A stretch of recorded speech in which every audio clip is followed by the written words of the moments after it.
The title of today's class is The Danger of Loving This Present World. We're going to go to the book of 2 Timothy, chapter 4 and verse 10. The book of 2 Timothy, chapter 4 and verse 10.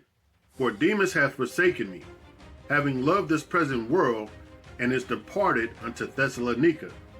Shalom, Israel, and Brother Jacob. Life is a journey, and every day we make decisions that either bring us closer to God or pull us away. One of the greatest dangers in this walk is becoming too attached to the things of this world, its pleasures, its possessions, its recognition. Paul speaks of Demas, a man who once served faithfully and eventually abandoned his calling because he loved this present world. This message is about the subtle trap of worldliness, how it can derail our faith, and how we can protect ourselves from falling into the same mistake. The danger of loving this present world. Demas started strong. He walked with Paul, witnessed miracles, and preached the gospel. But somewhere along the way, his heart drifted. The world will always compete for your heart. Let's jump to the book of 1 John chapter 2, verse 15 through 16. The book of 1 John chapter 2, verse 15 through 16. Love not the world, neither the things that are in the world. If any man love the world, the love of the Father is not in him. For all that is in the world, the lust of the flesh, the lust of the eyes, and the pride of life, is not of the Father, but is of the world. Worldliness doesn't happen overnight. It creeps in little by little. It's in the small compromises, a little sin here, a little distraction there. Before you know it, you are more drawn to comfort than commitment, entertainment than edification, possessions than prayer. The love of the world leads to spiritual destruction. Let's go to the book of James, chapter 4 and verse 4. The book of James, chapter 4 and verse 4. Ye adulterers and adulteress, know ye not that friendship of the world is enmity with God? Whosoever therefore will be a friend of the world is the enemy of God. Demas didn't just drift, he departed. He abandoned his mission, his calling, and ultimately his faith.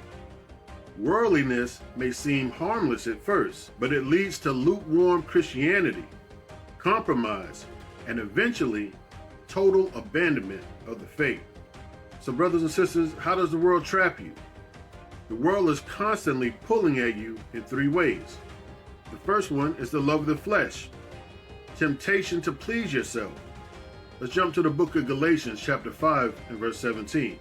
The book of Galatians chapter 5 and verse 17. For the flesh lusteth against the spirit, and the spirit against the flesh. And these are contrary the one to the other. When comfort, pleasure, and feelings guide your decision instead of obedience to God, you are being lured by the world. The second one, the lust of the eyes, the temptation to have more. Let's jump to the book of Matthew, chapter 6 and verse 24. The book of Matthew, chapter 6 and verse 24. No man can serve two masters, for either he will hate the one and love the other, or else he will hold to the one and despise the other. Ye cannot serve God and mammon. Many have left their calling because they were more concerned about money than ministry, more about possessions than prayer. Number three, the third one, is the pride of life, the temptation to be recognized. Moving on, we're going to go to the book of Proverbs, chapter 16, verse 18. The book of Proverbs, chapter 16 and verse 18. Pride goeth before destruction, and a haughty spirit before a fall. The world will tempt you to seek applause, approval, and position rather than humility and service. Demas may have desired a more comfortable, prestigious life in Thessalonica rather than the suffering of ministry with Paul. Let's talk about how to stay focused and avoid falling away. 1. Set your affection on things above. Let's go to the book of Colossians chapter 3 and verse 2. The book of Colossians chapter 3 and verse 2. Set your affection on things above, not on things on the earth. You must intentionally focus your heart on eternal things, prayer, the word, and serving God, so that you don't get distracted by the world's temporary pleasures.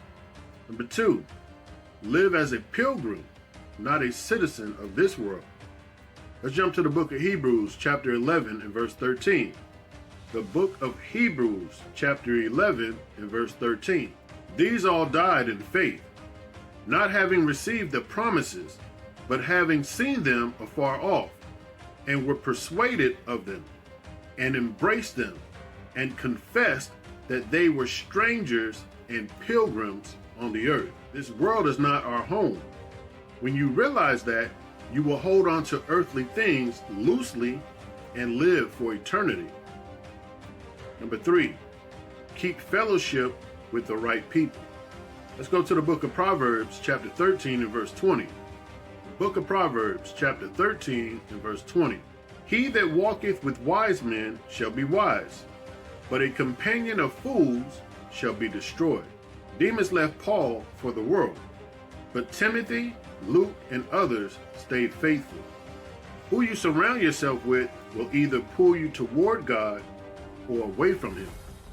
Number 4, keep your eyes on Jesus. Let's go to the book of Hebrews chapter 12 and verse 2.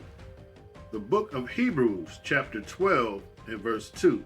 Looking unto Jesus, the author and finisher of our faith, who for the joy that was set before him endured the cross, despising the shame, and is set down at the right hand of the throne of God.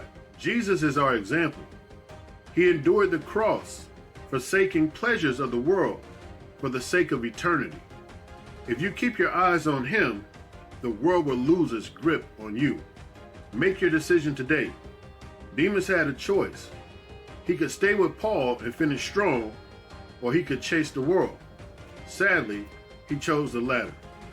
Today, you also have a choice. Will you stay faithful, or will you let the world pull you away? Paul finished his race, and at the end of his life, listen to what he said. Let's go to the book of 2 Timothy, chapter 4, verse 7 through 8.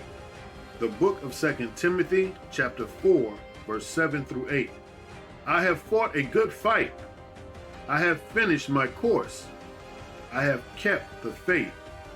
Henceforth, there is laid up for me a crown of righteousness. Will that be your testimony, or will you end up like Demas? Make the decision right now to reject worldliness. Stay faithful and keep your eyes on eternity. The reward is worth it. Shalom, brothers and sisters.